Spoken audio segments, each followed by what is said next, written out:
Muy buenas tardes a todos, que el Señor les bendiga. Estamos agradecidos con Dios por un nuevo día en el cual nos permite continuar aprendiendo acerca de la historia de la iglesia. Hoy vamos a continuar con esta enseñanza de la historia de la iglesia en su segunda parte. La semana pasada estuvimos hablando acerca de la iglesia primitiva, ¿no? De cómo se manejó la iglesia apostólica mientras todavía estaban los apóstoles. Esto es a partir del año 30 después de Cristo hasta el año 100 después de Cristo. Puede parecer que haya un periodo, digámoslo así, de silencio, eh, porque, digamos, la escritura solamente la tenemos hasta el último apóstol que escribió todo, que fue el, el apóstol Juan, y terminó con el libro de Apocalipsis, y allí es donde termina nuestro canon bíblico. Parecería que allí entonces hubiera un periodo de silencio en el cual no hay conocimiento de lo que ocurrió durante el tiempo posterior. Sin embargo, la vida cristiana tiene una grande y maravillosa historia. Y por eso estudiamos la historia de la iglesia, porque con la muerte de los apóstoles, al igual que de los primeros cristianos, el cristianismo no se detuvo. Al contrario, el cristianismo continuó expandiéndose, continuó creciendo y continuó llegando a más rincones de la tierra. Y hoy vamos a hablar sobre un punto muy importante dentro de la historia de la iglesia, como es la iglesia perseguida. ¿Sí? Así que hoy vamos a hablar en esta segunda parte de historia de la iglesia sobre la iglesia perseguida. Y observando la línea de tiempo, tenemos estas tres etapas que vamos a ver, ¿no? La primera es la iglesia apostólica, la cual hablamos la semana pasada. La segunda, la iglesia perseguida. La tercera, que será luego la iglesia imperial. La cuarta, la iglesia medieval. Quinto, la iglesia reformada. Sexto, la iglesia moderna. Así que vamos a enfocarnos el día de hoy en la iglesia perseguida. La iglesia perseguida, este periodo cubre desde la muerte del apóstol Juan en el año 100 después de Cristo hasta el edicto de Constantino.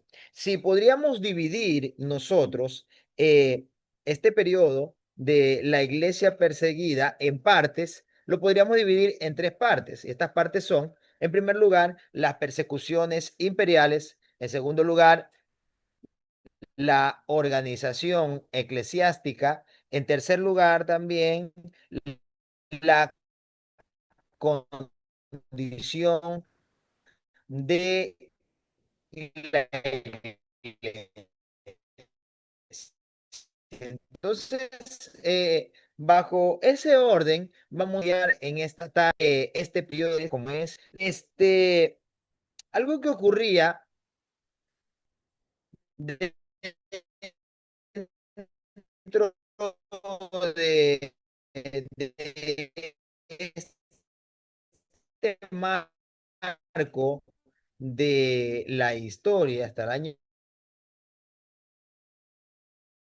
hecho, ser cristiano podía ser llevado inclusive a la muerte misma, a perderlo todo, a perder tu familia.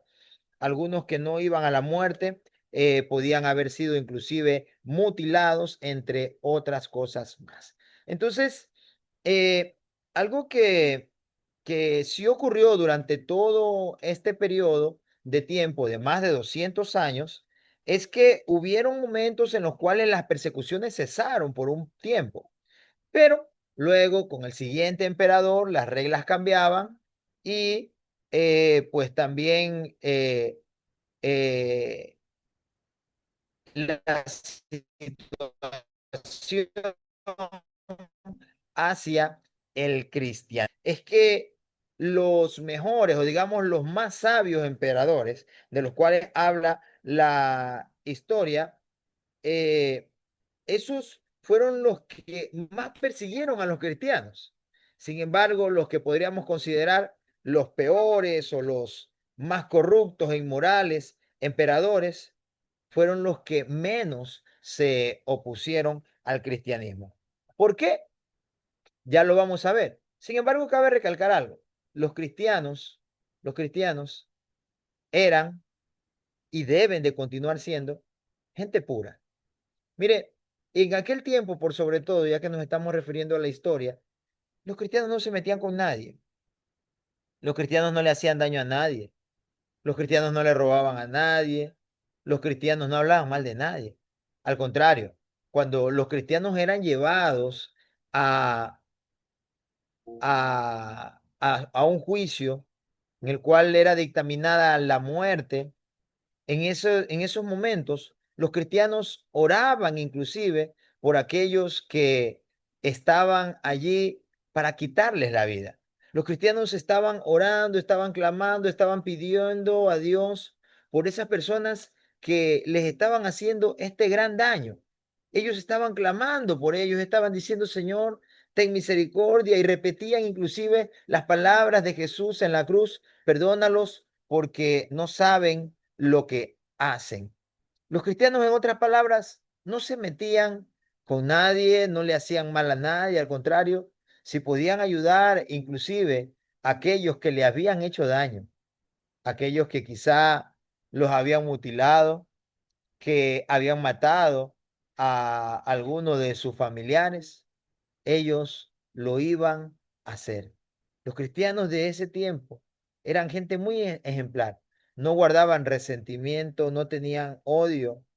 Iban eh, a la hoguera, a la cruz, al martirio, a la muerte, en otras palabras, iban como ovejas que eran llevadas al matadero. Ellos tenían este tan grande ejemplo de nuestro Señor Jesucristo, de cómo Él lo hizo, de cuando fue a la cruz del Calvario, y ellos no querían hacer algo menor que aquello, y estaban dispuestos a morir por causa de la fe. Sin embargo, el imperio los perseguía. Entonces, ¿cuáles eran las causas? Vamos a ver esas causas. La primera, el Imperio Romano, al ser politeísta, era permisivo con la difusión de diversas creencias. ¿De qué estamos hablando? El politeísmo es la recepción de muchas religiones. El Imperio Romano no tenía una sola religión. Recordemos que el Imperio Romano era el que había ahora conquistado el mundo, en otras palabras, en aquel tiempo.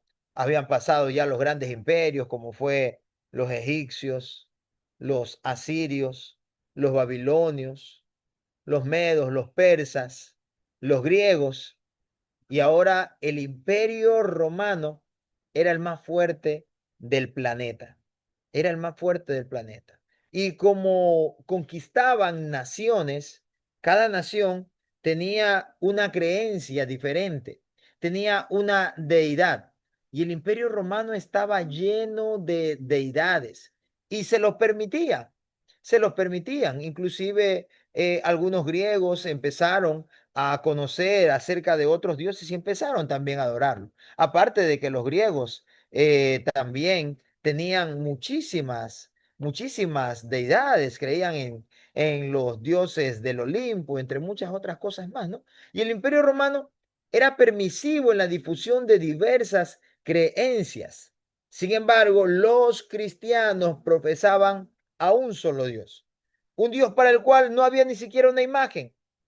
Todas las creencias en aquel tiempo tenían su imagen, diosas como Acera, Astarte, Astarot, eh, entre muchas otras deidades que existían en el mundo antiguo, tenían sus templos, tenían sus maniquíes, podríamos decirlo, o sus estatuas, las tenían las personas inclusive en sus casas, habían lugares donde estaban erigidas monumentos hacia estas deidades, pero los cristianos no. Hubo un momento en el que inclusive hubo un emperador que mandó a hacer una estatua, un ídolo del mismo Señor Jesucristo. Hizo un rostro como lo imaginaban al Señor o como le habían dicho que era Él, y lo hicieron para que los cristianos vayan y se postren, ya que ellos no querían adorar a ninguna otra deidad en el imperio.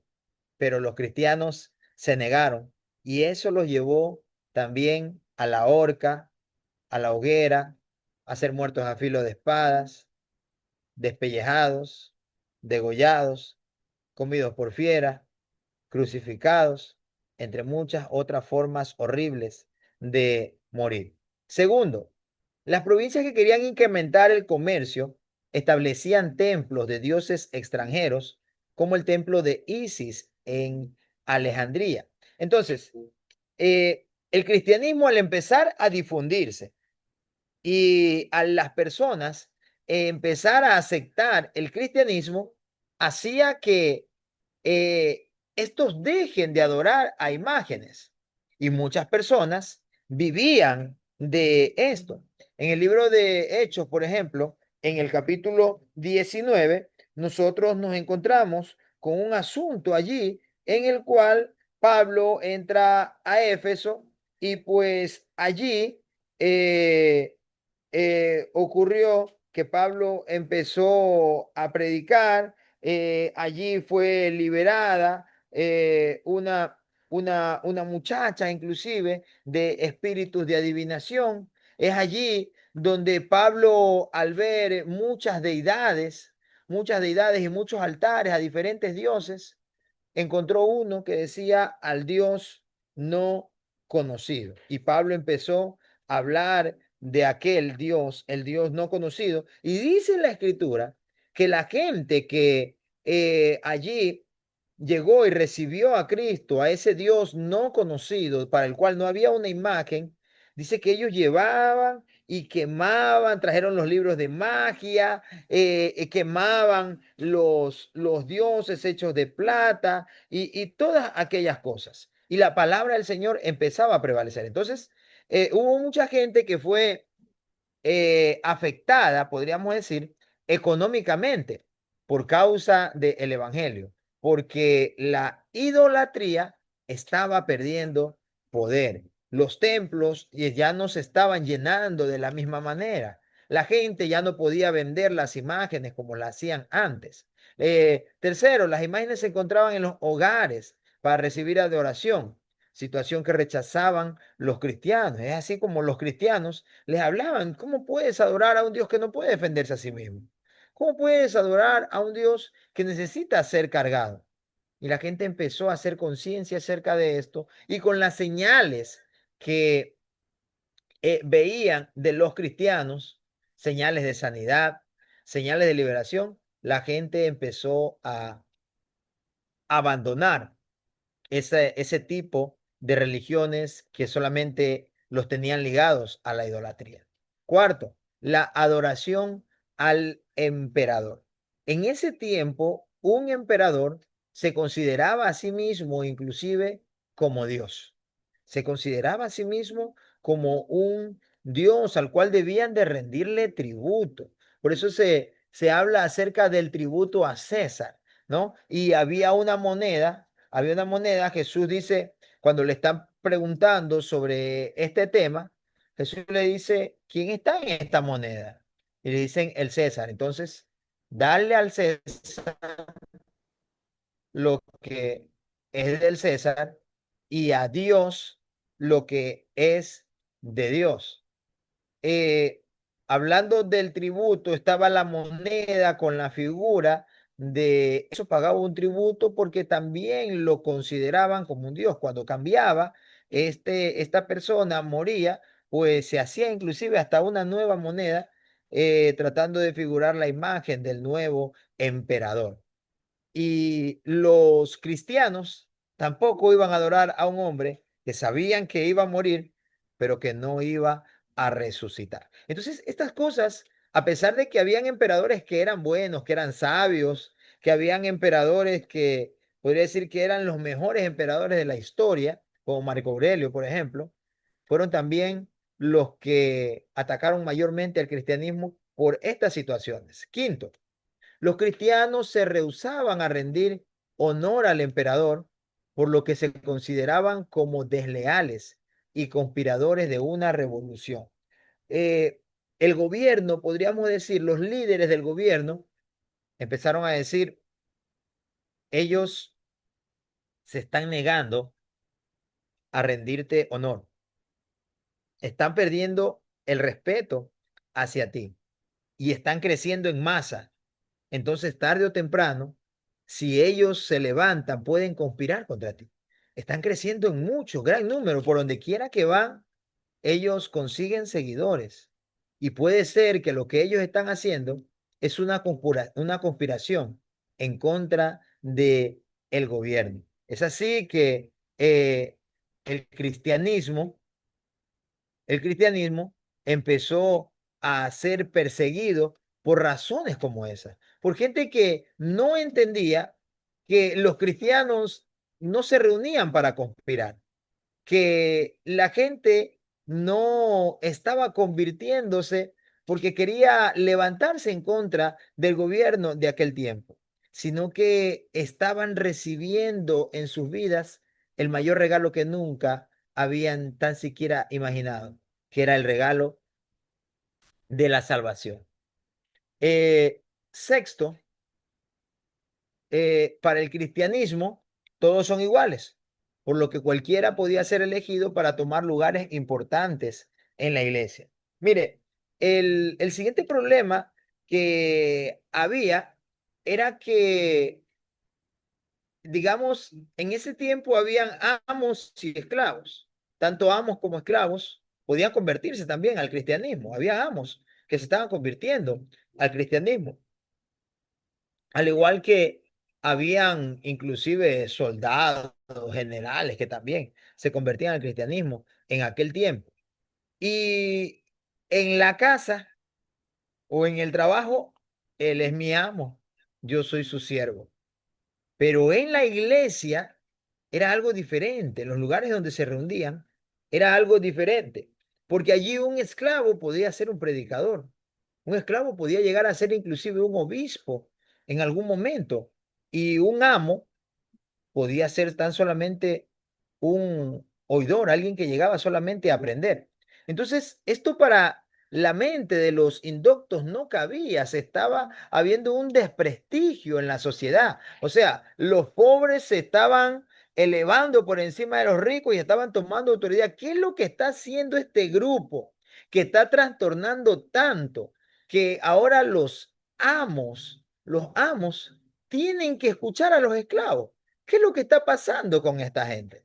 ¿Qué es lo que está pasando con el cristianismo? Y eso era algo que los nobles no podían tolerarlo, no podían aceptarlo. ¿Cómo puede ser que estas cosas estén ocurriendo en medio de nosotros y no se haga nada? Todas estas cosas llegaban al imperio, llegaban al gobierno y pues los emperadores tenían que tomar una decisión drástica en base a la situación que se estaba dando, porque al parecer se estaba tramando algo para conspirar en su contra.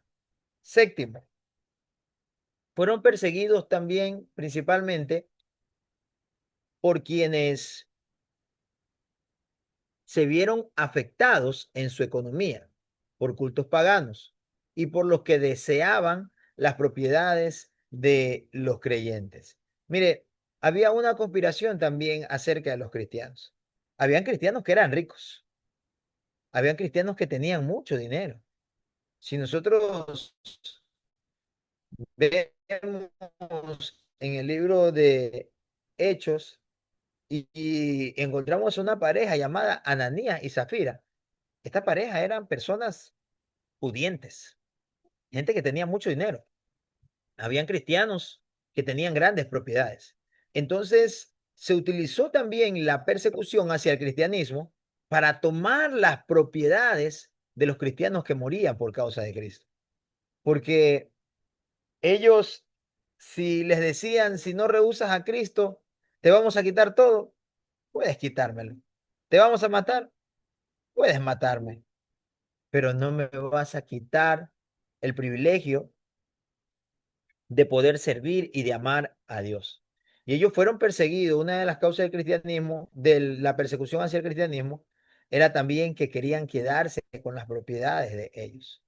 Séptimo, hubo persecuciones durante los siglos segundo y tercero, dependiendo del emperador. Hubieron emperadores que fueron un poco más tolerables al cristianismo. Y aunque hubieron periodos a veces de 20, de 40, de 50 años de tranquilidad hacia los cristianos, hubieron momentos en los que los cristianos no tenían paz, no tenían paz. Octavo, los cristianos realizaban reuniones secretas antes del amanecer o al anochecer en lugares secretos. Esto no le agradó al gobierno autocrático porque temían que tuvieran propósitos desleales.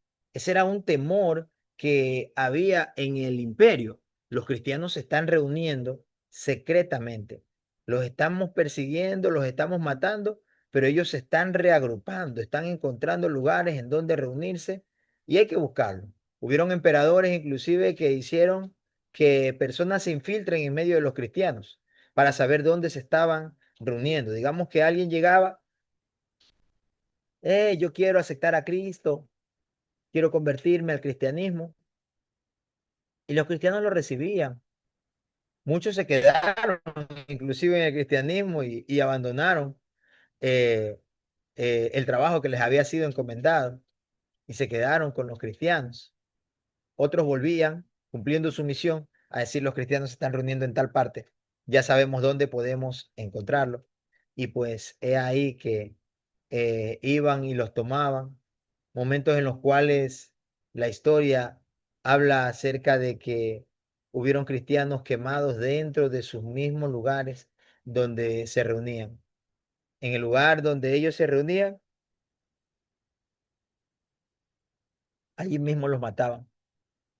Allí mismo les quitaban la vida.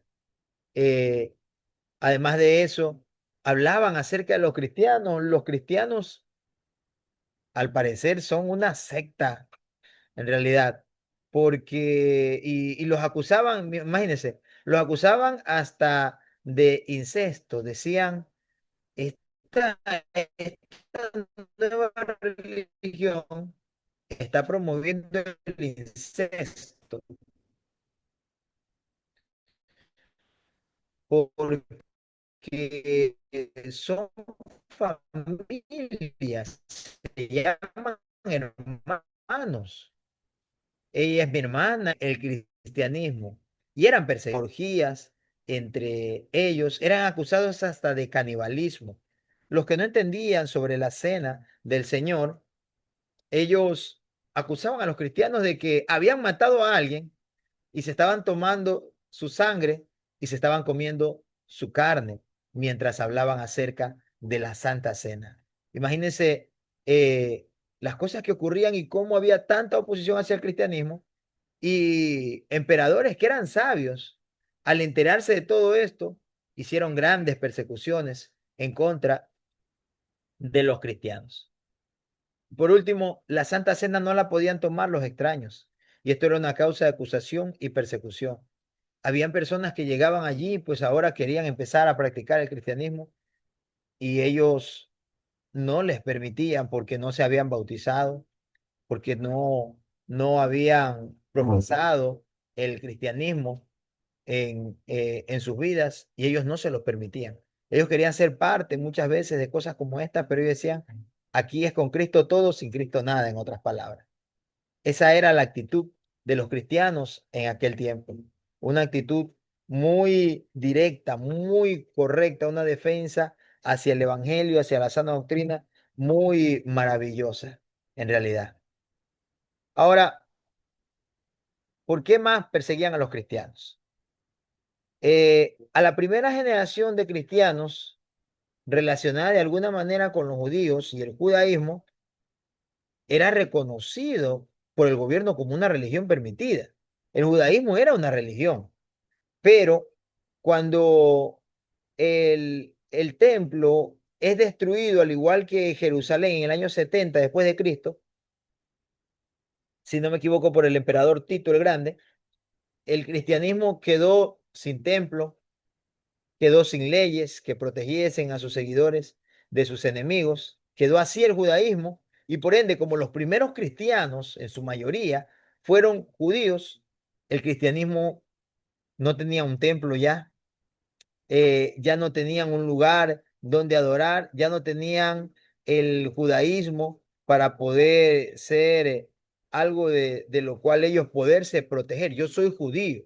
Ah, tú eres judío. Bueno, entonces el judaísmo sí es algo permitido aquí en el imperio. Entonces no hay problema porque es otra religión oficial aquí en el reino, porque el reino, recuerden, lo vimos en el primer punto, el imperio era politeísta, aceptaba todo tipo de religiones.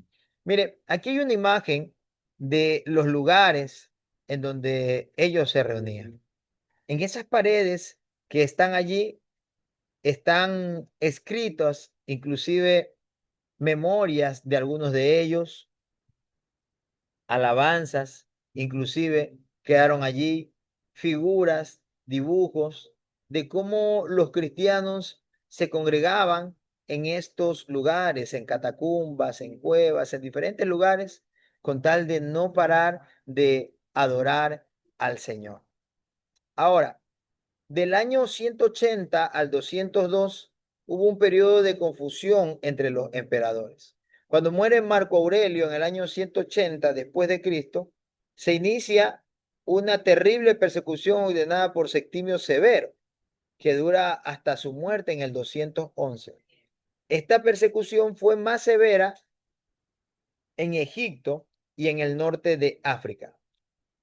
Durante este periodo hubieron mártires como Leónidas, el padre del filósofo Orígenes, el cual murió decapitado. Dos mujeres llamadas Perpetua y Felicitas, las cuales la historia habla de ellas, de cómo fueron echadas sobre las fieras. Algunos dicen que eran llenas a donde ellas fueron lanzadas y allí las hienas las atacaron, pero estas mujeres se tomaron de las manos, adoraron a Dios antes de su muerte, cantaron al Señor a pesar de que sabían que su muerte era algo inminente. Este hombre, Septimio Severo, fue tan cruel que se llegó a considerar el anticristo. Mire, aquí hagamos un paréntesis. Cada uno de los apóstoles,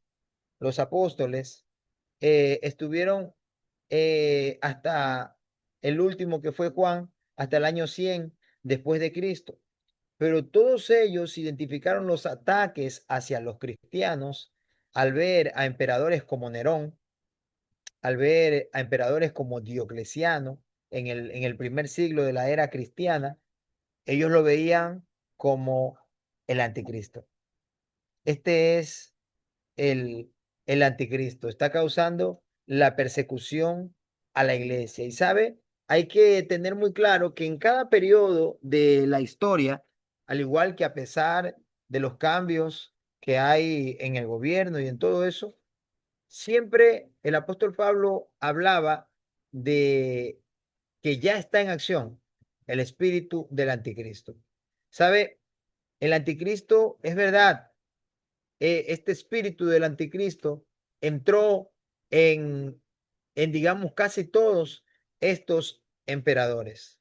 Pero el apóstol Pablo también decía que hay algo que a lo presente lo detiene, y es la iglesia, una iglesia que está orando, una iglesia que está buscando a Dios, una iglesia que está en ayuno, que continúa predicando, es la que lo detiene. Estos hombres son influenciados por el anticristo. En este tiempo hay anticristos.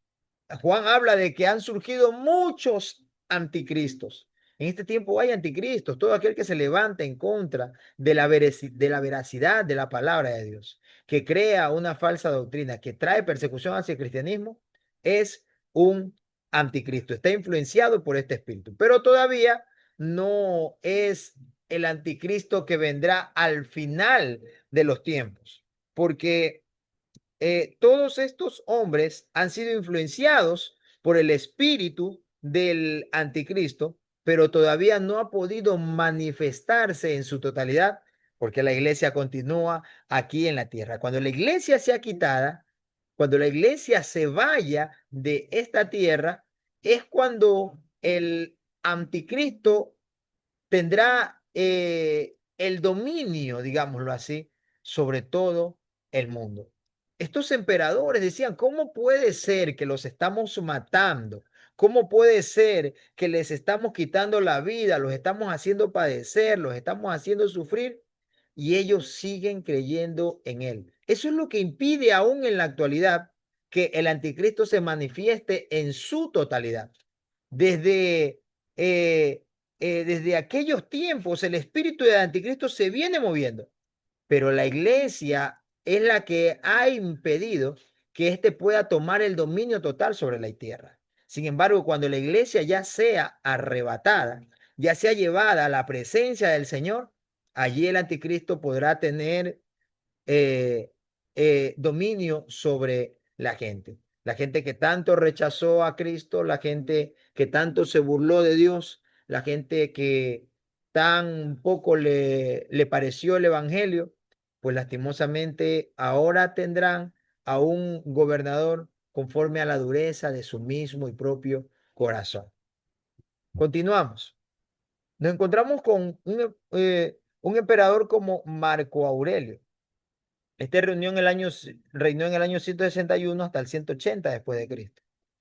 Este hombre, como lo dije, los emperadores que en aquel tiempo fueron considerados de los más sabios, también fueron los más duros contra la iglesia, porque creían que el cristianismo se estaba levantando contra su imperio. Este hombre era un hombre bueno, era un hombre justo, un gobernante, pero también fue un fuerte perseguidor de los cristianos. Uno de sus deseos era restaurar la antigua religión romana. Este hombre, al ver al cristianismo como una oposición a su imperio, ordenó muertes atroces contra los cristianos. Una de las más vistas fueron las personas decapitadas y también los devorados por las bestias feroces en la arena. Imaginarse que los coliseos se llenaban para ver cómo los cristianos eran reunidos en la arena y de repente se levantaban las puertas y salían las bestias a comérselos, los leones, las hienas, a veces eran inclusive, eh, digámosle, atropellados por grandes cantidades de toros, de bueyes y cosas así. Las muertes más atroces se daban en este tiempo. Y Marco Aurelio, aunque era un gobernante muy sabio, para muchos considerado un hombre justo, defendió a su imperio de los cristianos que no le hacían nada. Cristianos que aun cuando estaban siendo llevados a ese lugar, oraban y repetían las palabras de Jesús en la cruz, perdónalos porque no saben lo que hacen. Uno de estos hombres que murió durante este periodo es alguien de quien conocemos y nos identificamos con su nombre, como es Policarpo. Policarpo, que murió en el año 155 después de Cristo. Fue un obispo también de la iglesia y murió porque le fue dicho a él que renuncie al cristianismo. Mire, los cristianos eran llevados a veces a juicios y en el juicio no tenían nada con qué alegar. Entonces, vamos a ver si es que es leal al imperio. Ofrécele un incienso al César, al emperador, y no hay problema. Póstrate ante él y no hay problema, seguirás vivo. Eh, maldice al cristianismo, maldice a Cristo y podrás tú ser libre de la muerte. Eso es todo lo que se quiere, que demuestres tu lealtad. Y a Policarpo lo fueron a arrestar y muchos le avisaron lo que iba a pasar a él. Le avisaron lo que le iba a pasar, le dijeron, Policarpo, vienen por ti. Y él dijo, no te preocupes, yo no tengo por qué huir. Y Policarpo se quedó allí, Se quedó allí hasta que vinieron a verlo. Uno de los generales cuenta la historia que trató de persuadir a Policarpo a que él renuncie al evangelio, a que renuncie a Cristo, a que maldiga el evangelio. Y esta es una de las frases más conocidas de este hombre. Y él dijo: por 86 años le he servido a Cristo y nunca me ha hecho ningún mal. ¿Cómo podría yo maldecir a aquel que ha hecho tanto por mí? Algunos, algunos escritores eh, dicen que cuando Policarpo es llevado a la hoguera y, y es encendida la hoguera, de esa hoguera salió eh, una llama la cual tenía forma de una paloma y no lo consumía a Policarpo. Y Policarpo continuaba predicando desde el lugar en donde estaba siendo condenado. Y luego la hoguera se vino sobre él y él murió allí quemado en ese lugar. Él murió allí quemado, pero qué sorprendente fue que la gente que observó todo eso quedó trastornada al punto que todas las personas que vieron el martirio de Policarpo, en su mayoría se convirtieron también al cristianismo porque decían: ¿qué tiene? ¿Qué tiene ese Cristo? ¿Qué tiene ese Dios al que ellos alaban? ¿Qué es lo que les hace? Que quiero probarlo, porque si estoy dispuesto, si están dispuestos a dar su vida, es porque hay algo sobrenatural que él hace en ellos. Y la gente venía más y más a Cristo por medio de estos hombres. Otro hombre fue Justino Mártir, y Mártir no es el apellido de él, sino que él, de la misma manera, al igual que Policarpo, él estuvo dispuesto a no huir al martirio. Fue un gran filósofo que enseñaba en su época, alguien que defendía la Sagrada Escritura y fue martirizado también en Roma en el año 166 después de Cristo. Si hablamos de sus emperadores, yo les voy a dejar también un video en el cual profundizo un poco más acerca de estos emperadores para que ustedes puedan conocer un poco más acerca de ellos. Pero nos encontramos, por ejemplo, con un hombre como Septimio Severo. Después de Marco Aurelio, en el año 202 después de Cristo, fue quien estuvo al mando del Imperio Romano. Era un hombre muy riguroso, severo, eh, fue, digamos, la forma como se lo conocía. Y él daba honor a su nombre porque fue muy severo en sus leyes durante su gobierno, sobre todo contra el cristianismo. Este hombre inició una terrible persecución a los cristianos y tan cruel era el espíritu de este gobernador que muchos escritores también lo consideraron a él como el anticristo. Y al pasar los años de este emperador, la iglesia fue olvidada por un tiempo. De casi 40 años, la iglesia tuvo un tiempo de paz en el cual no hubo persecuciones, en el cual el cristianismo se reafirmó nuevamente, la gente tenía esa libertad. Prácticamente se olvidaron de los cristianos, dejaron de perseguirlos después de Septimio Severo. Ya por allá, por los años 211, el emperador Cancaya confirmó la ciudadanía a toda persona que no fuera esclava en todo el imperio. Y esto fue algo benéfico para los cristianos, muy beneficioso, porque no podían ser echados a las bestias o crucificarlos a menos que fueran esclavos. Esto fue una amnistía para cada uno de ellos. Todo el que no era esclavo no tenía por qué eh, ser martirizado, crucificado, quemado, echado a las bestias, entre otras cosas. Pero pasaron los años y apareció otro emperador conocido como Decio. el cual gobernó desde el 249 hasta el 251. Fue uno de los gobernantes que tuvo muy poco tiempo también en el poder, pero la persecución que desató contra los cristianos fue grande.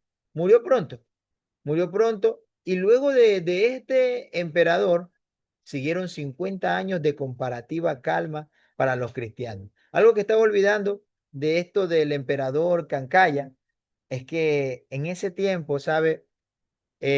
También habían cristianos que eh, no querían morir, querían estar con Cristo, pero no querían morir. Y como eran pudientes, eran personas con, con, con dinero, digámoslo así, ellos al el ser víctimas de la persecución, daban a un esclavo, daban a un esclavo para que él muera a nombre de él. Y ellos luego volvían a la iglesia, volvían al evangelio, no eran vistos bien por los cristianos. Imagínense, ¿cómo puedo ver, cómo podían ellos ver a alguien que venía negando a Cristo? Porque era lo que había hecho. Cuando en medio de ellos habían cristianos que habían sido mutilados, habían personas que habían perdido a sus hijos, que habían perdido sus familias, y este se libró de la muerte dando a otro cristiano, y ahora él tendrá la conciencia limpia para poder adorar a Dios. Era uno de los problemas que empezó a surgir en la iglesia en aquel tiempo. Diocleciano y sus sucesores fue otro de los emperadores que atacó al cristianismo de frente. Este dijo, eh, el matar a los cristianos no basta. Lo que hay que hacer es eliminar del todo esos libros que ellos tienen, eliminar toda esa información que ellos tienen escrita. Y los cristianos empezaban a transcribir y a transcribir y a transcribir y cuidaban lo que tenían ellos como un tesoro, porque recuerde que no era como ahora que había comunicación, que desde WhatsApp podemos saber cómo están por allá o por otras partes del mundo. Ellos decían, y si quizás esta es la última copia que hay de la escritura, si hay que morir por ella, pues vamos, yo voy, yo estoy dispuesto a morir. Y morían con tal de protegerla, porque ellos decían, y si quizá a nuestros hermanos en otras partes del mundo los persiguieron, los capturaron, los quemaron, les quitaron todo y ya eliminaron las Biblias, y esta puede ser la última que queda.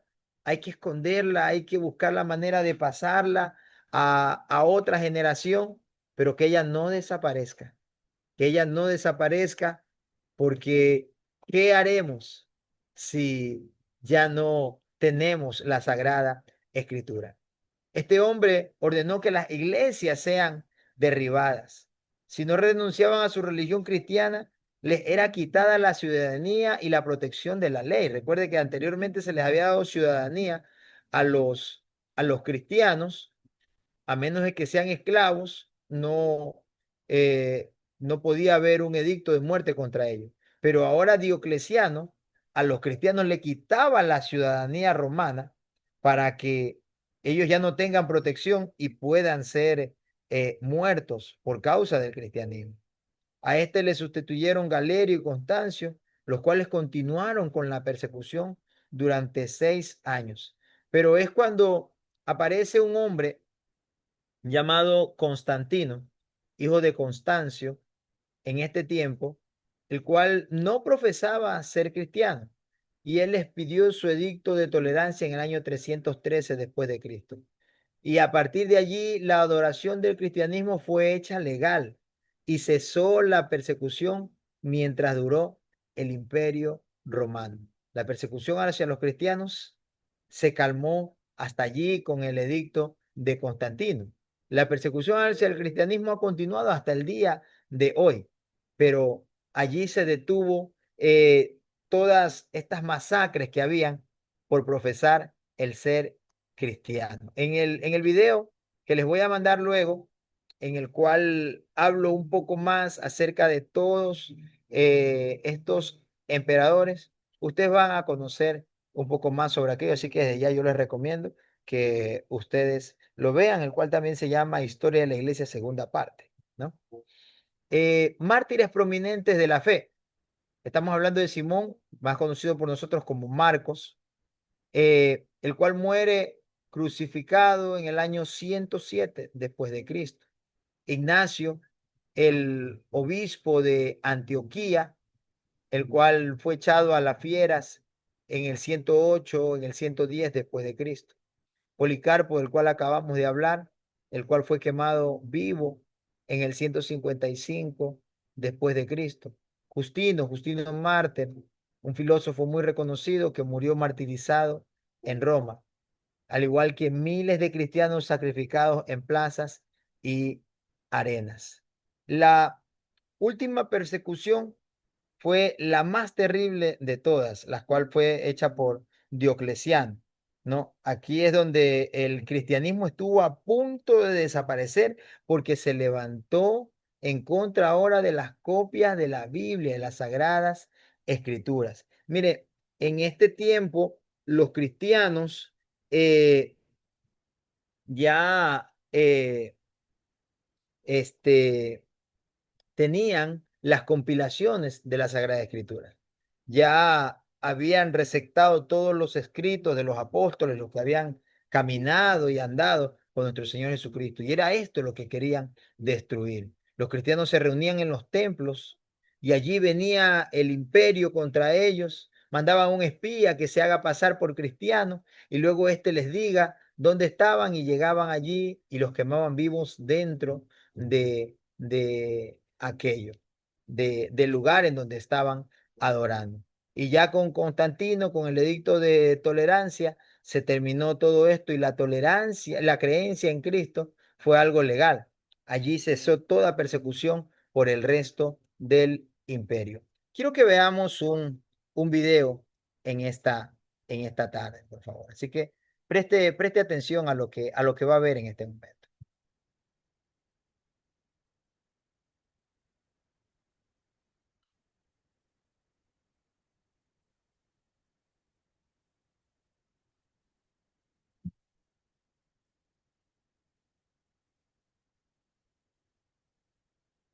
Hallelujah hallelujah कदूस कदूस कदूस अल्फाज जमीन आसमान के हाल कमाल तेरा शुक्र अदा करते हैं तेरे मौका के लिए तूने हमारे जिंदगी में बख्श दिया तेरा शुक्र अदा करते हैं खुदा ने सुबह के लिए खुदा तूने हमारी जिंदगी में बख्शा नई सुबह दे सके खुदा तेरा शुक्र अदा करते हैं बच्चों के लिए खुदा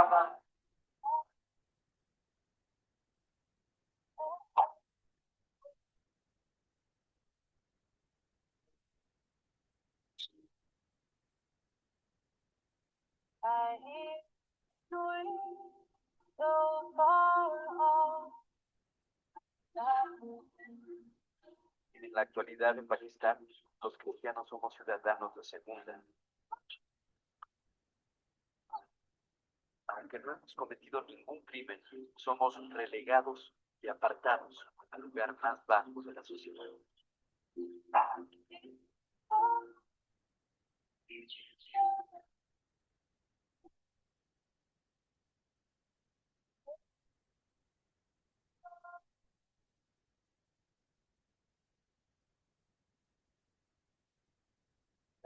Somos obligados a dejar nuestros pueblos y nuestros hogares.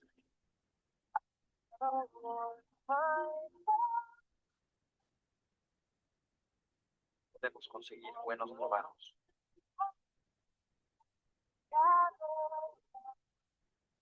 No tenemos voz.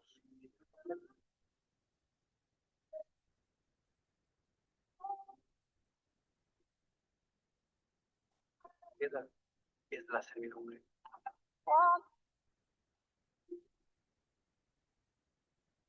Trabajo en las cloacas.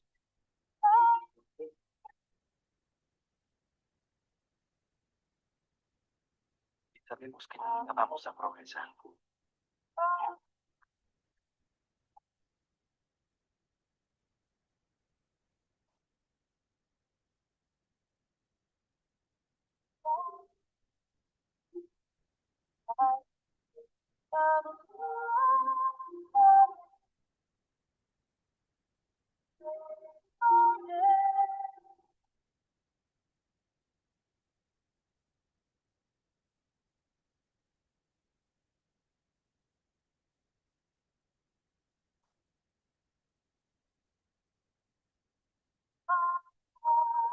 Pero tenemos un principio lugar donde los cristianos se reúnen para adorar al Señor Jesucristo, para cantarle alabanzas, para estudiar su palabra. A pesar de que nuestro país nos ha dado la espalda, Dios no lo ha hecho.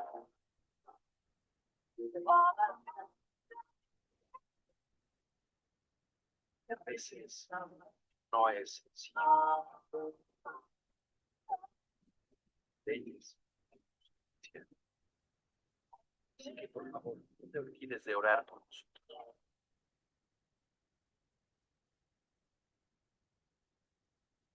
para que sigamos viviendo juntos en compañerismo, para que sigamos viendo el gozo del Señor en nuestras vidas y para que perseveremos en nuestra fe sin importar el precio.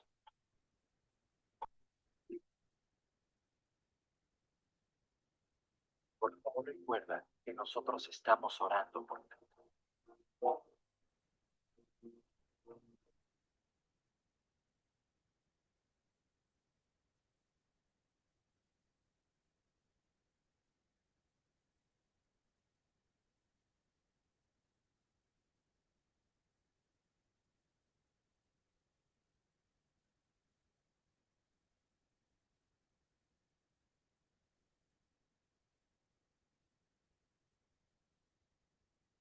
Como se los decía hace un momento, las persecuciones imperiales cesaron, pero el cristianismo continúa siendo perseguido.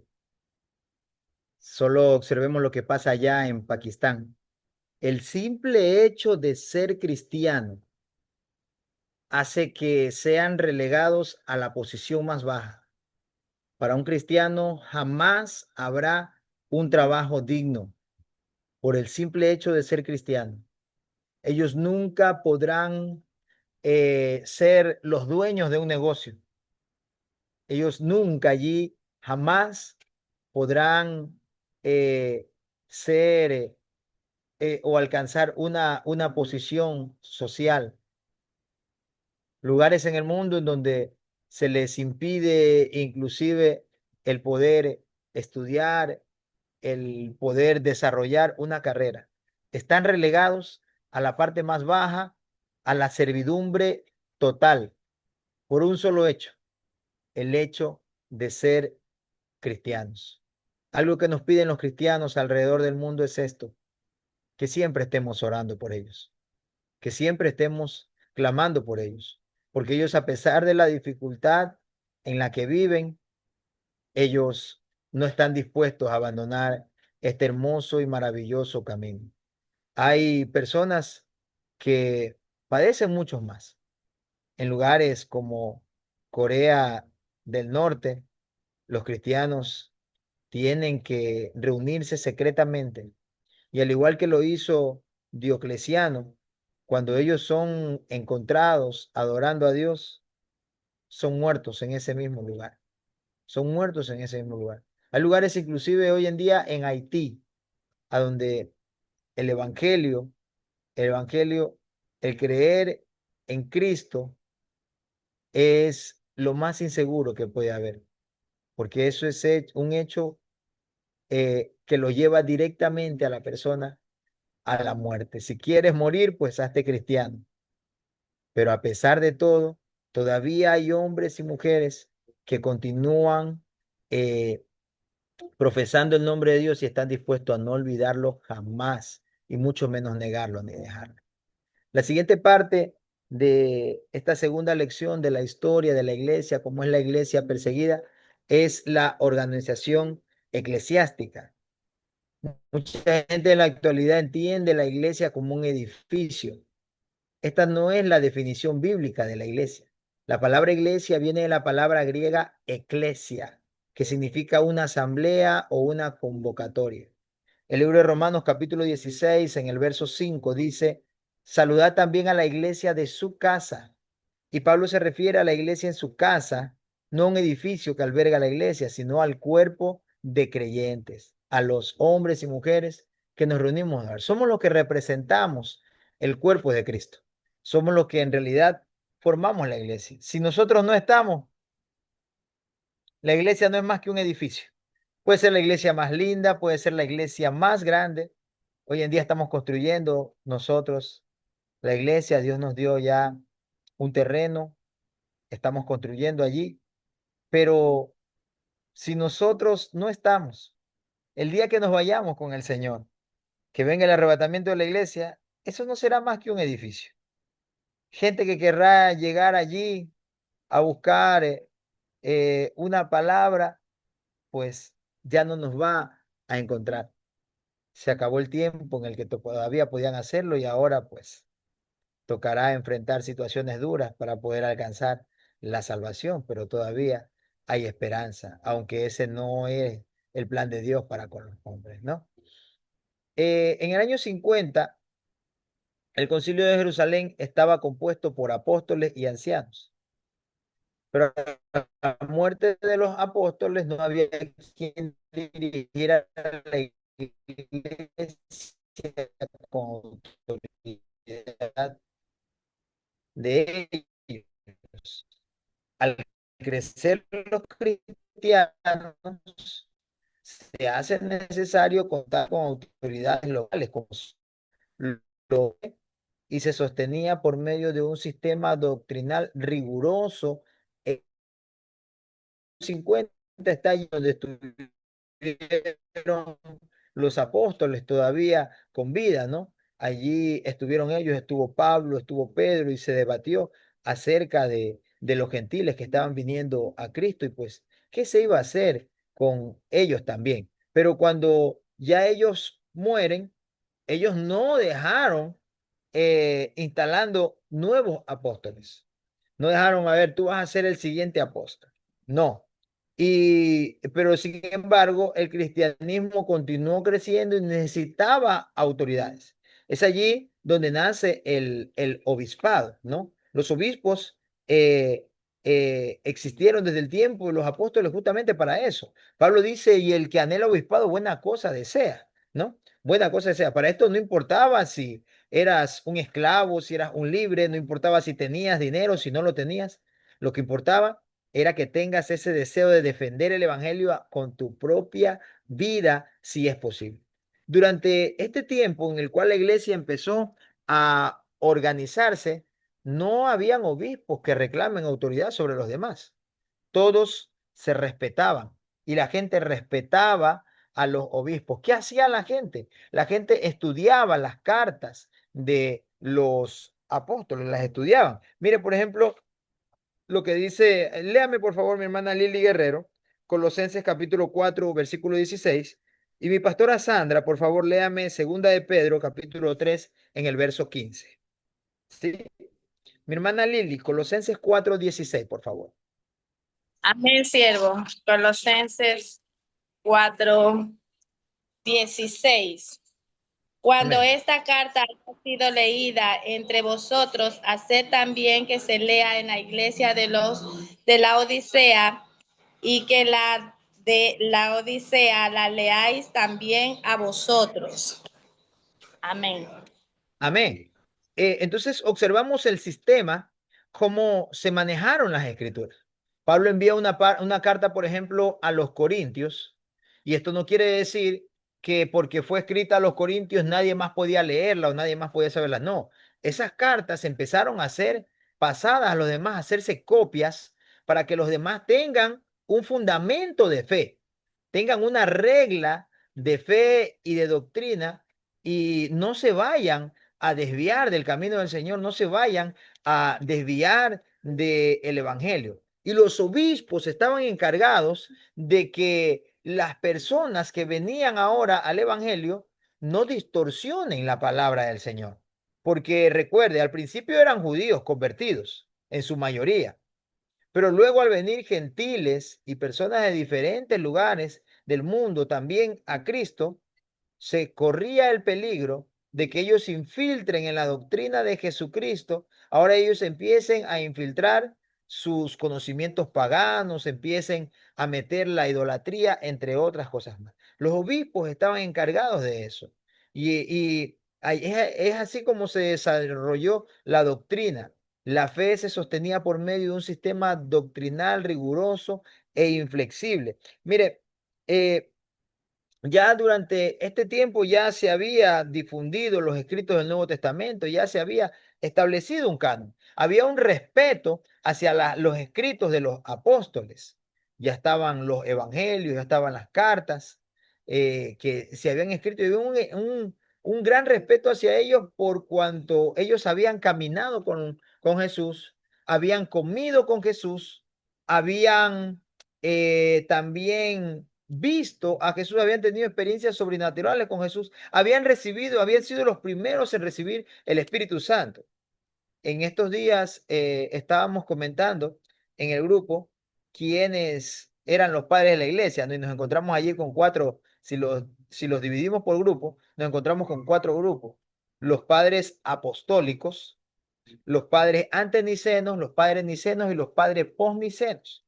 Los padres apostólicos no son los apóstoles, no, sino que son los obispos que estuvieron con los apóstoles. Por ejemplo, Policarpo, que fue un discípulo de Juan. Juan estuvo con el maestro. Entonces, él se lo considera un padre de la iglesia y en este rango se lo considera como un padre apostólico, porque él conoció a los apóstoles. Él los conoció, los escuchó, compartió con ellos y ellos le compartieron todo lo que sabían de eso. Entonces, este era encargado ahora de llevar la doctrina tal y como la había recibido de ellos. Luego vienen los antenicenos. ¿Por qué se llaman antenicenos? Porque son antes del concilio de Nicea. El siguiente concilio que hubo, el cual fue para establecer la doctrina de Jesucristo por sobre las muchas ideas que se habían empezado a infiltrar en el cristianismo, poniendo en duda inclusive la deidad de Cristo, como lo hizo Arrio, ¿no? Entonces, los antenicenos, que fue antes, ellos recibieron el mensaje de los obispos que habían estado con los apóstoles. Estos son los antenicenos. Recibieron de ellos y se esforzaron por llevarlo de la misma manera. Luego vienen los padres nicenos. Estos, de la misma manera, defendieron en el concilio de Nicea, defendieron la doctrina de Jesucristo y la deidad de Jesucristo, porque la habían recibido de los antenicenos que lo recibieron de los apóstoles, ¿no? Lo recibieron de los apóstoles, en este caso los primeros obispos o padres también de la iglesia. Y luego los posnicenos, que luego de que ellos recibieron el mensaje y la doctrina de Jesucristo y cómo se la defendió ante las diferentes corrientes de pensamiento que hubieron en el concilio de Nicea y cómo salieron victoriosos, entonces ahora los posnicenos también cuidaban aquello. De la misma manera como se cuidaron las epístolas, como se cuidaron los evangelios cuando trataron de ser quemados por Diocleciano en el año 300 después de Cristo, asimismo ellos cuidaron de que lo que se leía y lo que se interpretaba en la Sagrada Escritura no sea algo lejano o sea algo distorsionado a lo que Cristo había planificado para su iglesia y que tenía que continuar de generación en generación. Los títulos de obispo y anciano fueron aplicados a los mismos funcionarios de la iglesia. 70 años después, en el 125, los obispos gobernaban la iglesia. Ellos mandaban con presbíteros y diáconos bajo su autoridad. Ahora los obispos, digamos que estaban a la cabeza, no los hacían a ellos que sean el mandamás, no, sino que eran los que estaban guardando, estaban cuidando que no se distorsione la escritura. Y por eso ellos tenían a personas a las que mandaban abrir iglesias y ellos mismos se encargaban de discipularlos, en otras palabras, y estaban bajo su autoridad. Cualquier problema que había, tenías que venir al obispo, porque el obispo conocía o había recibido prácticamente de mano de los apóstoles el mensaje de Cristo. Y entonces es así como se vino guardando generación tras generación. En el 50 después de Cristo, el Concilio de Jerusalén se componía de apóstoles y ancianos y expresaban la voz de toda la iglesia. 150, en el 150 después de Cristo, los concilios eran celebrados y las leyes eran dictadas solamente por los obispos. Todo tema que estaba en cuestión o que alguien no podía entender, tenía que ser tratado por los obispos para que la Sagrada Escritura no se distorsione. Lo que habían recibido no sea distorsionado. Qué importante eh, era para ellos y debe también de ser para cada uno de nosotros, ahora que conocemos la historia, el cuidar la información que hemos recibido y transmitirla de la misma manera, que esto no se tuerza, para que la gente no conozca a un Dios diferente, sino que todos podamos conocer al mismo Dios, el Dios verdadero. Amén. Hechos sobresalientes que surgieron en este periodo. La fe llegó a ser mental, una fe de intelecto. Creían en un sistema de doctrina riguroso e inflexible. Mire, en estos tiempos de persecución, en los tiempos de persecución, casi no hubo problemas teológicos porque lo que había era supervivencia, era supervivencia. La gente lo que trataba era de continuar adorando a Dios, continuar estudiando la escritura. La porción que tengan, eso era algo que lo leían y lo volvían a leer y los llenaba de gozo, los llenaba de alegría por las porciones que ya ellos tenían de la escritura. Allí en ese tiempo de persecución no había problema con la doctrina de Jesucristo, porque así mismo, todo el que venía al cristianismo estaba dispuesto a dar su vida por él. Cuando las persecuciones cesan, cuando ya las persecuciones terminan en el 313 después de Cristo, o en los momentos en los cuales hubieron pausas de 50 años, de 20, de 40 años, hubieron esas pausas, allí hubieron ciertos problemas doctrinales, porque al parecer la falta de persecución hacía que la gente empiece a ocuparse en otras cosas y es allí donde los obispos tenían que estar allí para ordenar las cosas, que todo continúe estando en orden. Cuando venía de nuevo la persecución, la gente seguía pasando el mismo mensaje de generación en generación. Pero imagínense, el vivir para Dios y el estar dispuesto a dar la vida por causa de Cristo, no daba lugar a otra clase de problemas. No daba lugar a discusiones, no daba lugar a problemas. Imagínense, en ese tiempo la gente no se ponía a quejarse porque el hermano no me dio la mano, porque tal hermana me miró mal, porque no me responde los mensajes de texto y cosas así. Eso no es sufrimiento, yo me imagino a ellos diciendo. Eso no es sufrimiento, eso no es una persecución, eso no es algo duro, eso no es algo difícil en realidad que estés viviendo, eso no es algo que te pueda hacer daño, no, tú estás mal. Mira a mi hermano que está allá, perdió a su familia. Mira al que está allá, él fue quemado. Mira al que está allá, le cortaron sus manos. Mira al que está allá, le cortaron sus piernas. Eso es persecución. Eso es sufrimiento. La gente por eso lo que tenía era una fe mental y creía netamente en lo que los apóstoles habían enseñado y lo que los obispos ahora también estaban volviendo a enseñarles a cada uno de ellos y no había lugar para más problemas. El credo de los apóstoles es la más antigua y sencilla declaración de la creencia cristiana. Es allí en donde surgieron tres grandes escuelas de teología. Al evangelio expandirse por todo el mundo, entonces eh, tenían que haber personas que cuiden también, que cuiden de la doctrina de Jesucristo. Es así como se fundó en Alejandría, que digamos es Europa, en el año 180 después de Cristo, se fundó la escuela de Alejandría por Panteno, estuvieron Clemente de Alejandría y Orígenes. La segunda escuela en Asia Menor con Ireneo, la tercera escuela en el norte de África, con Cartago, Tertuliano y Cipriano.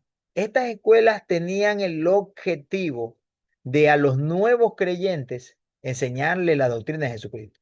Unas eran más rigurosas que otras, unas eran más conservadoras, otras eran un poco más liberales, digámoslo así, estaban enfocados en que la gente tenga a Cristo, y las otras, en cambio, estaban enfocados en que tenían que, al haber recibido el mensaje de los apóstoles y conocer la persecución de los demás hermanos, enseñaban, por ejemplo, que para poder entrar al cielo tenías que padecer por causa del Señor.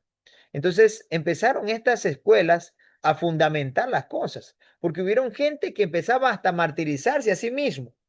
Empezaban a martirizarse porque querían sufrir, querían padecer por causa de Cristo. Ya no había momentos en los que no habían persecución, no habían imperios persiguiéndolos. Entonces, ¿cómo hacemos allí? Si ya no pasa nada, tienes que sufrir. Tienes que sufrir, tienes que vivir en la miseria, tienes que vivir en la pobreza. Entre más triste estés, pues más cercano estarás llegando para llegar al cielo. Por eso se fundaron estas escuelas, para ordenar los pensamientos de los hombres en aquel tiempo, y la que estaba en el norte de África. La Alejandría, fundada en el 180 por Panteno, un filósofo cristiano elocuente en la enseñanza. A este lo siguió Clemente de Alejandría, de los cuales todavía se conservan escritos en defensa del cristianismo, en contra del paganismo. De Panteno solo se conservan fragmentos, pero de Clemente eh, todavía se conservan escritos, cartas que, que escribió. Inclusive se dice que escribió una carta a los Corintios también. Escribió una carta a los Corintios. Esos son libros que no entran dentro del canon, pero que son libros que existen y que hablaban también explicando sobre lo que los apóstoles habían dicho. En Asia Menor, esta no tenía una ubicación fija, pero estaba compuesta por diversos maestros y escritores teológicos. Su más grande representante fue Ireneo, el cual combinó el celo del evangelista con la habilidad del escritor consumado. Este se traslada a Galia, que hoy en día es Francia, y llegó a ser un obispo y murió como mártir en el 200 después de Cristo. Esta escuela de Asia era una escuela que tenía esa sensación de, eh, digámoslo así, ellos se entrenaban, en otras palabras, para que si hay que morir por causa de Cristo, hay que morir. Vamos a predicar, entremos a los lugares que hayan, pero asimismo, ellos también eran muy estudiosos de las Sagradas Escrituras. Porque recuerde, este era un tiempo en el que no había tanto estudio, no había tanto estudio de la Sagrada Escritura a causa de las persecuciones. Habían La gente lo que estaba dispuesta era a dar su vida por causa de Cristo, por lo que conocía del Señor, por lo que habían aprendido de los demás y por lo que leían a diario. Pero no había un estudio indocto o teológico de las Escrituras como lo podemos tener nosotros hoy en día. Y esta escuela de Asia Menor fue una escuela que se enfocó muchísimo en enseñar bastante sobre las Sagradas Escrituras. En el norte de África se ubicó en Cartago, fundada por escritores y teólogos. Influyó de manera determinante en darle forma al pensamiento teológico en Europa. Sus máximos representantes, Tertuliano y Cipriano, quien también murió como mártir en la persecución de Decio. Decio es el que le continuó después de Diocleciano. Siguió el padre de Constantino, si no me equivoco. No, después de Diocleciano siguió Decio, sí. Continuó Decio en el año 2, y es allí donde muere Cipriano en el 258 después de Cristo. El tercer punto, para ya ir terminando con estos tres periodos, estas tres cosas importantes ocurrieron en el segundo periodo de la iglesia, como es la iglesia perseguida, es que al aumentar el cristianismo, sus integrantes fueron cada vez menos judíos. Entonces, como llegaron a África, llegaron a Asia, llegaron a Europa, cada quien tenía un pensamiento diferente, cada quien tenían deidades diferentes, habían conocido civilizaciones anteriores, tenían deidades diferentes, adoraciones y ritos diferentes, y estos ahora vienen al cristianismo. Y cuando vienen al cristianismo empiezan muy bien, recibiendo a Cristo, aceptando la doctrina de Cristo, pero luego empezaron cuando la gente crece, ese es el problema de cuando no hay humildad en el corazón, es que cuando la gente crece empieza a imponer sus pensamientos, porque yo sé, porque yo he logrado esto, porque yo tengo estos títulos, porque yo tengo tanto tiempo estudiando, qué sé yo. Entonces, yo ya tengo autoridad para hablar y creen que pueden enseñar lo que ellos quieren y se alejan de enseñar la verdad. Y es así como se incrementan los pensamientos influidos por los griegos. Recuerde que los griegos eran politeístas, tenían deidades por doquiera, todos los dioses del Olimpo, Hades, Hera, eh, Hércules y todos esos dioses del Olimpo estaban en su mente y empezaron a meterlo. Empezaron a meterlo ahora en el cristianismo. Hubo un escritor de estos, el cual dijo que así como se levantó el ave fénix de la ceniza, así se levantó también Cristo de entre los muertos y fue cuestionado por aquello porque hizo un sincretismo, ¿no? Hizo una unión que no debía de haberle hecho, porque en primer lugar el ave fénix ni siquiera existe, no es más que un, un pensamiento mitológico. No es más que eso. Y él dijo eso en uno de sus escritos. Él dijo eso, así como el ave fénix se levantó de la ceniza, así también se levantó Cristo. Y esa es una de las razones por las cuales fue muy cuestionado. Y en este tiempo se levantaron muchas herejías, al igual que diversas doctrinas. Entre estas, las que vamos a estudiar y las que más afectaron en aquel tiempo fueron la de los gnósticos, los ebionitas, los maniqueos y también la de los montanistas, ¿sí? Vamos a leer Primera de Pedro, capítulo 3, en el verso 15. Mi pastora Sandra, por favor.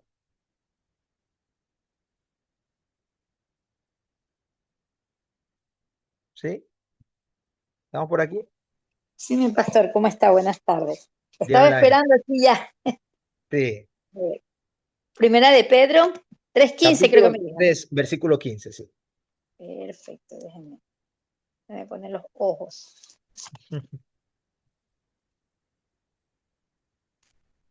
Amén.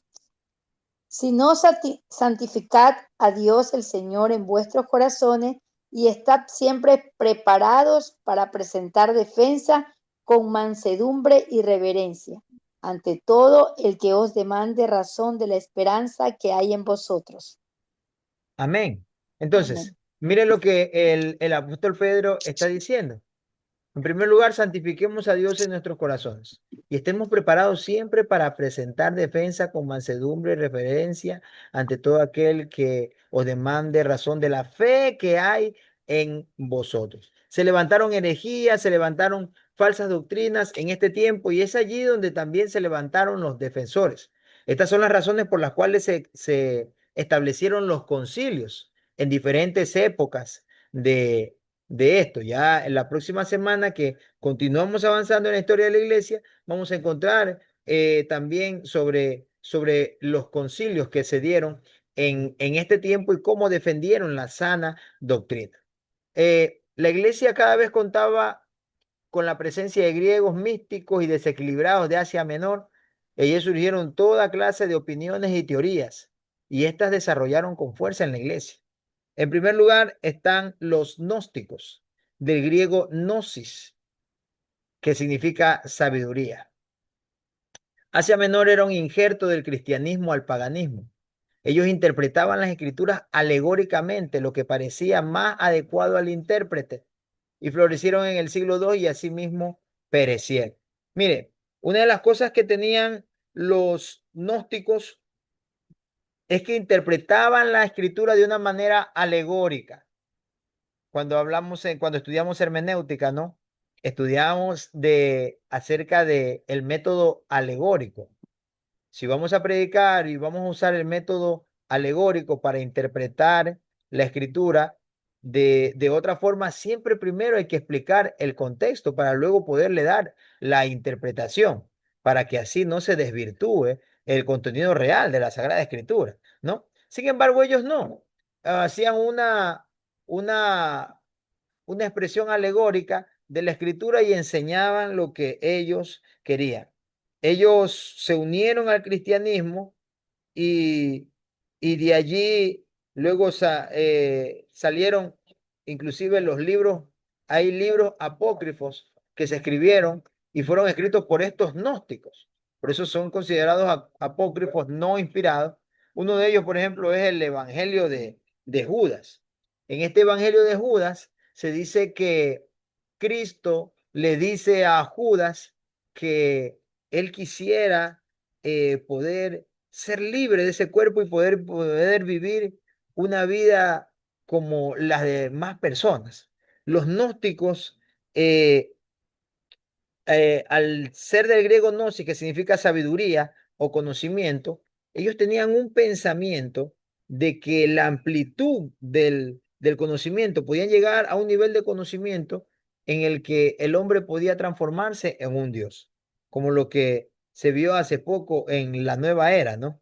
Se vio hace poco en la nueva hora, el hombre puede llegar a un nivel en el cual puede convertirse inclusive en un dios, como también piensan los mormones. Creen que pueden llegar a un nivel intelectual tan alto que eso los puede elevar a un nivel de ser considerados dioses también. Los gnósticos estaban enfocados en el conocimiento, en querer averiguar todas las cosas, y así es como le daban interpretación y hacían un enredo de una cosa con otra, infiltraban una cosa, la mezclaban con otra y hacían todo un enredo. Porque era tanto el deseo del conocimiento sin inspiración divina y sin una relación con Dios, que lo que terminaban era en confusión. Por eso esta secta de los gnósticos fue una de las que fueron grandemente atacadas por los obispos en aquel tiempo porque se estaba infiltrando dentro del cristianismo. Los ebionitas, ellos del hebreo pobre, eran cristianos judíos que decían que había que observar bien las costumbres judaicas. Los judíos los consideraban apóstatas y no tenían simpatía con los gentiles. Mire, los ebionitas eran personas muy separadas, eran muy separadas de los demás. Ellos, cuando vinieron al cristianismo, llegaron inclusive a rechazar las enseñanzas del apóstol Pablo.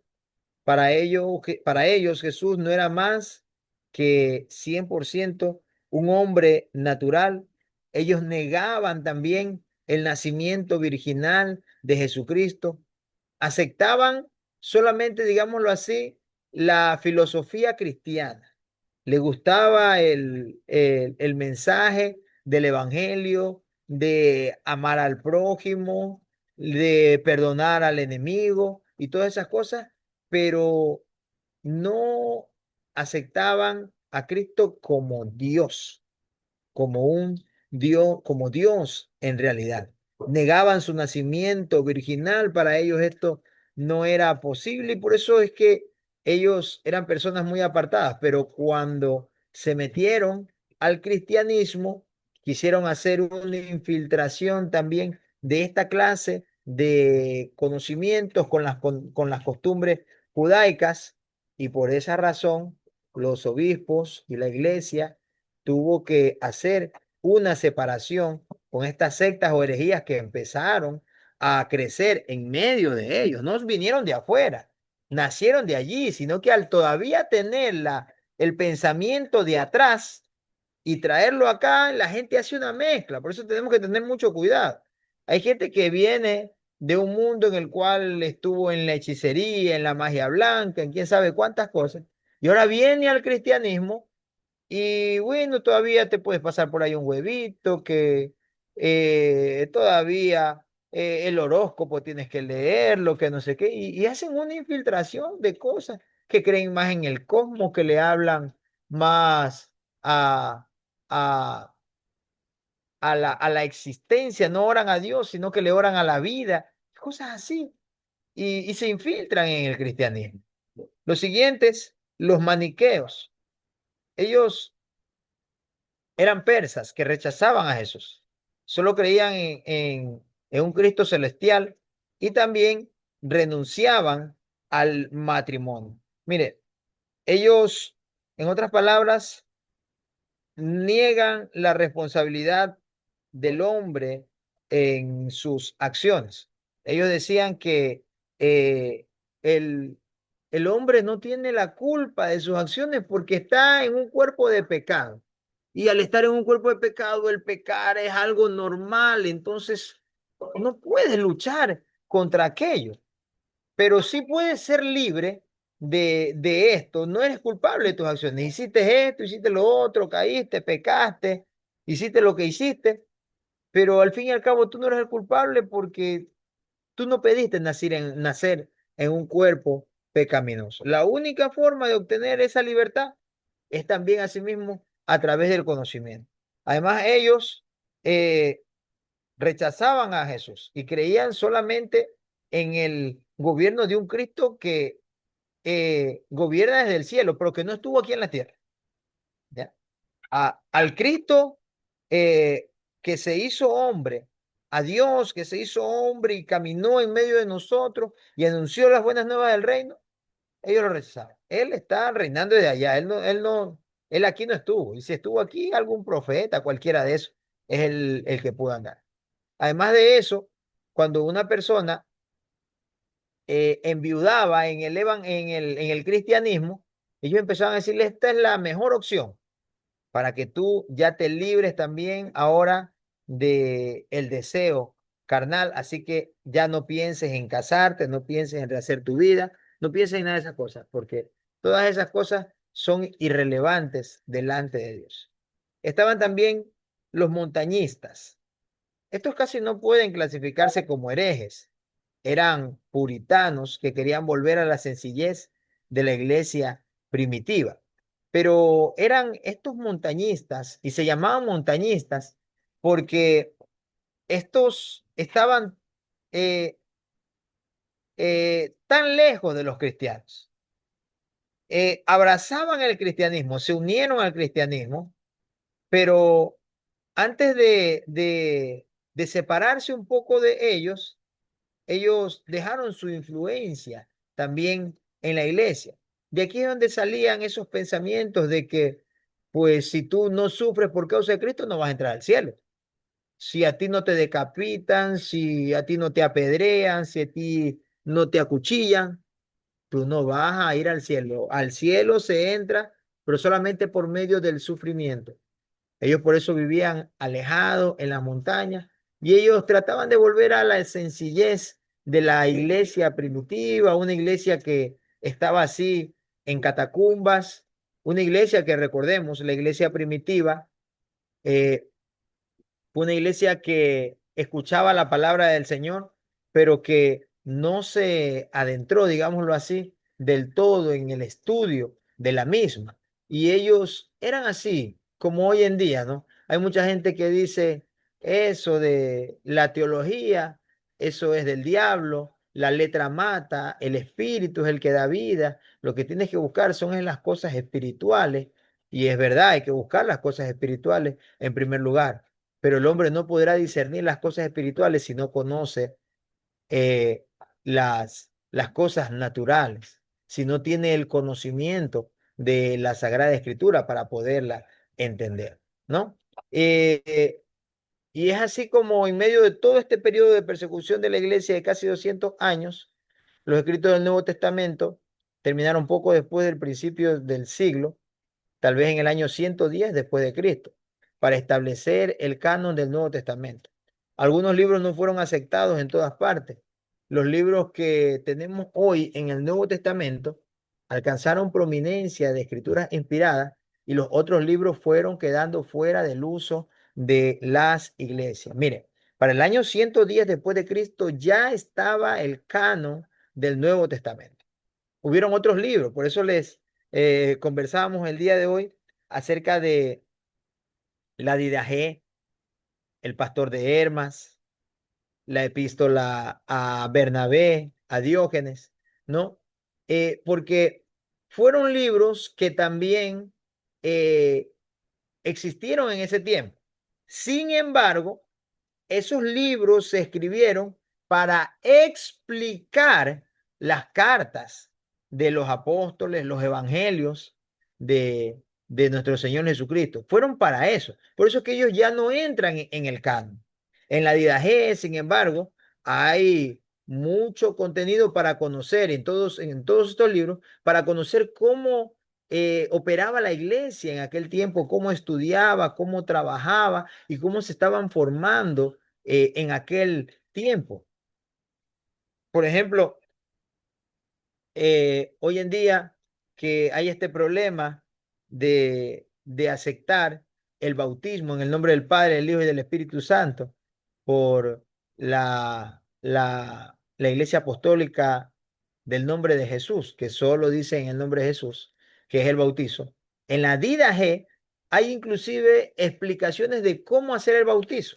Imagínense, ellos dicen allí que en la Didaje que para bautizar a alguien puede ser a un río y allí bautizarlo en el nombre del Padre, del Hijo y del Espíritu Santo. Si no hay un río, que puedes ir a un lago.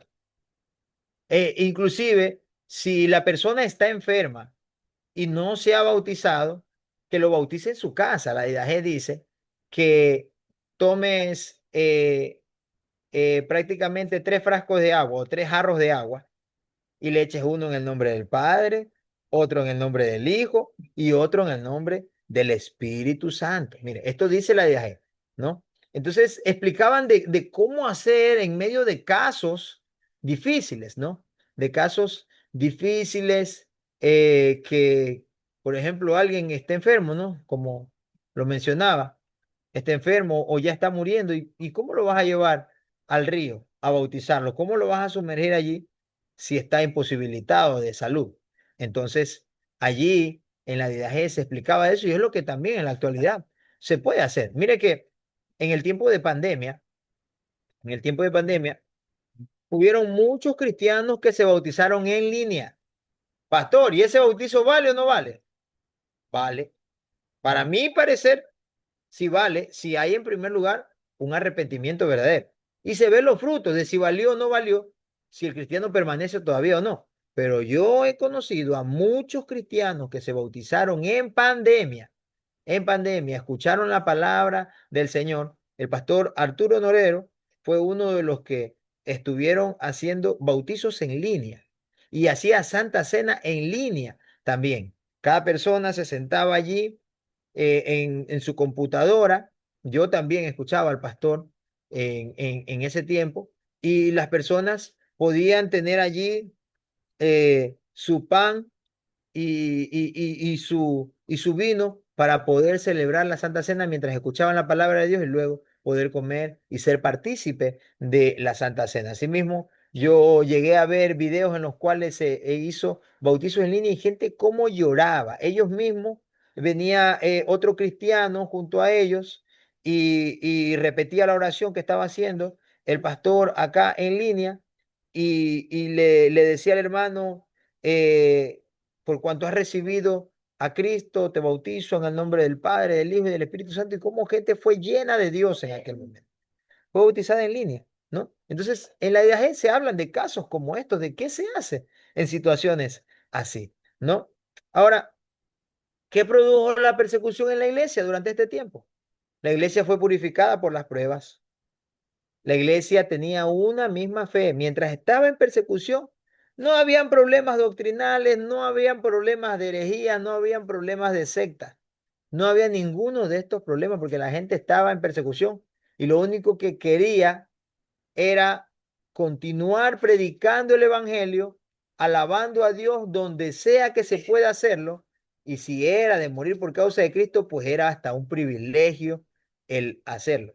Eso no quiere decir tampoco, ¿no? Que no hubieron cristianos que negaron a Dios. Hubieron muchos cristianos que negaron a Dios. Se dice que habían cristianos que pues decían, yo sé que Dios puede perdonar todo pecado. Al igual que hoy en día, no hay cristianos que eh, están en la iglesia, por ahí se pegaron unos traguitos y luego vuelven a la iglesia y se reconcilian, y luego vuelven y se apartan y luego vuelven y se reconcilian. Habían personas que cuando eran capturadas, las veces que fueron capturadas, ellos doblaron sus rodillas ante el César, ofrecieron incienso al César, eh, adoraron alguna imagen, qué sé yo, o hasta renunciaron a Cristo en presencia de ellos para ellos no morir. Y luego venían a la iglesia, Señor, perdóname, y ahí estaban, ahí estaban. Tuvieron problemas, sí, porque ¿qué, qué le dices? ¿O cómo le hablas de que amas a Dios a alguien que perdió toda su familia en medio de la persecución? A alguien que tiene marcas de latigazos, que fue apedreado y sobrevivió. ¿Cómo le hablas de amar a Dios a esa persona si tú vienes recién de negarlo? ¿No? Y hubieron muchos cristianos, inclusive también, que decidieron dejar la fe. Algunos lo dejaron. Más que todo, los que venían de otros lugares, que eran gentiles, en otras palabras, que venían de otra ciudadanía. Muchos de ellos sí lo hicieron, negaron la fe. Y la verdad que el cristianismo es bueno, me ha ayudado muchísimo, pero al punto de llegar a esto, de morir yo, que me maten a mi familia, a ese punto no puedo llegar. Me quedo con todo lo que aprendí, pero ya no podré seguir siendo parte de esto. Y lo dejaba, ¿no? Sin embargo, la persecución produjo que en la iglesia haya una enseñanza unificada, una misma fe. Sectas se levantaron, florecieron y gradualmente perecieron. La iglesia estaba bien organizada, la iglesia estaba sujeta, estaba sometida a lo que los obispos, los presbíteros, los ancianos enseñaban y decían. Además del imperio romano, la iglesia cristiana se constituía un imperio de abundante vida y poder progresivo. Era una iglesia creciente. Se dice que en 7 generaciones hubieron más de 4 millones de cristianos. Ahora quiero que veamos un último video para poder terminar la clase de esta tarde. Présteme atención, por favor.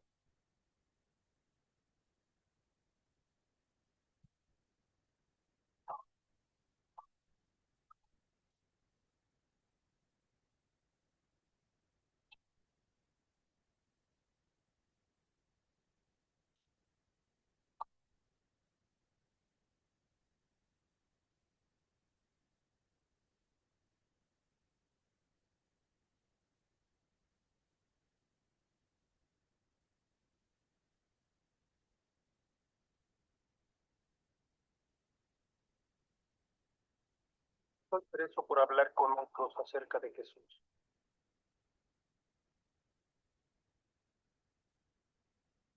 Hey, tú, ven, vamos, levántate.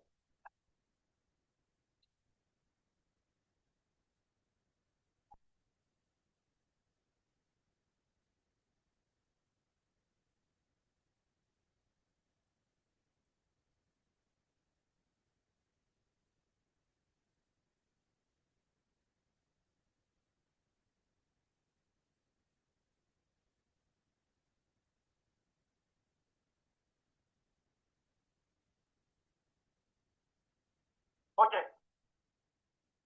eres un espía. ¿Entiendes tu confesión? Ahora, ¿entendiste? ¿Cómo oíste? Quiero que le escribas. Confiesa, o yo mismo haré que te dispare. Confiesa. No sé por qué no ordenó matarme. Solo durante los interrogatorios salgo del aislamiento en solitario. ¿Tú crees que alguien se acuerda de ti? Pierdo la esperanza y temo haber sido olvidado. ¿Sigues pensando en la Biblia? ¿Crees que eso te va a ayudar? Recito versículos de la Biblia, pero las palabras son cada vez más difíciles de recordar. Puedo soportar la tortura, la inanición, pero necesito mi Biblia con desesperación. Todos los días oro una y otra vez para que Dios me dé una Biblia.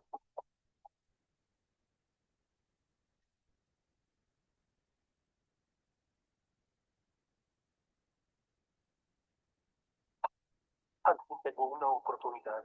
Los interrogatorios terminaron y los guardias confían en mí para que recoja leña en el bosque. Trabajando lo más rápido que puedo, recojo la leña necesaria para 2 días. Llevo una parte a la prisión y dejo la leña restante en el bosque. No es lo que debo hacer. Es muy peligroso, pero Dios ha respondido a mis oraciones. Arriesgaré todo con tal de tener una Biblia.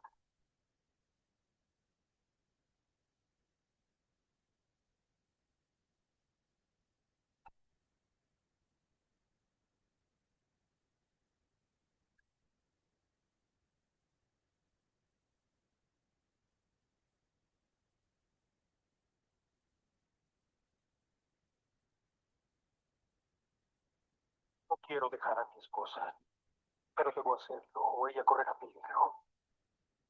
Me es muy difícil dejarla.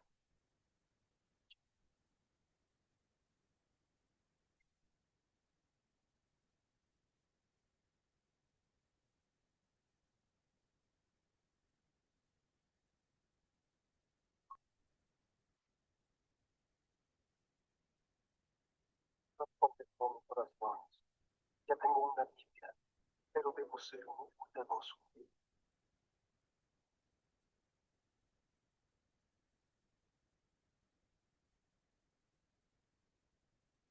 Encuentra mi Biblia.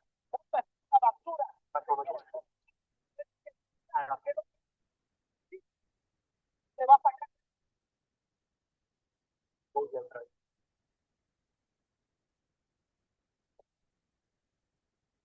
Voy a leer la palabra de Dios cada vez que pueda.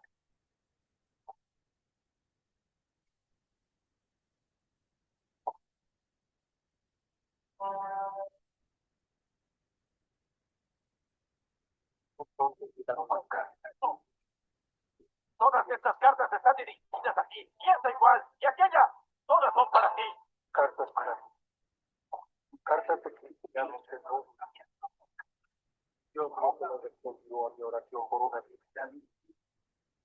Me hizo saber que no he sido olvidado. Me alentó saber que tanta gente se acordaba de mí. Después de ir por más Biblias, todavía permanecí en prisión 10 años. Leer mi Biblia me animó para no darme por vencido. Me decía, sigue, sigue, sigue, sigue, sigue. Gracias a mis hermanos y hermanas en el mundo entero que oraron por mí. Claro, agradezco mucho a Dios nuestro Señor y a ustedes de nuevo. Muchas gracias a todos.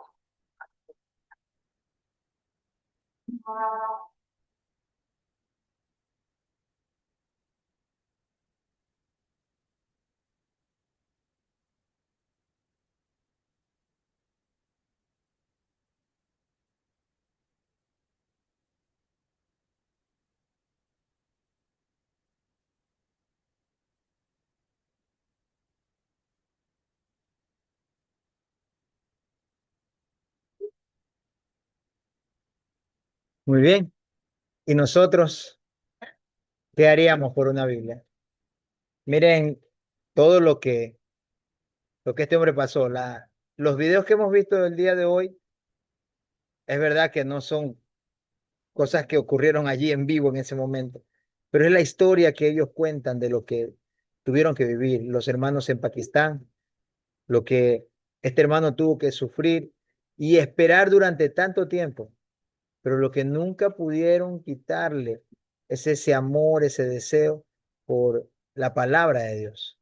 Hoy en día en Corea del Norte se dice que eh, están traficando Biblias. Tienen que meter Biblias eh, como si fuera tráfico para poder ingresarlas a ese país, ya que no es permitido, no es permitido.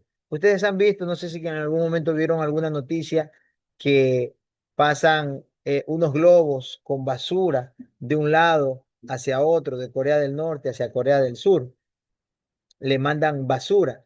Es porque en tiempos anteriores entraban globos, así mismo, entraban globos hacia Corea del Norte y lo que venían cargando eran Biblias que llegaban a diferentes partes y las personas las abrazaban con tanta pasión. Y aunque eso les costaba a ellos un gran riesgo de poder perder hasta sus bienes, de perder su vida, inclusive si los encuentran congregándose, ellos amaban tanto, aunque sea tener un fragmento de la Sagrada Escritura y poder leerla.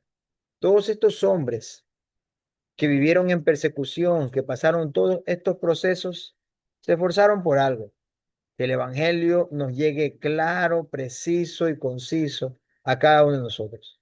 Y es el deber también de cada uno de nosotros de así mismo poder transmitirlo a la siguiente generación. Hasta aquí llegamos el día de hoy con, con esta clase de la historia de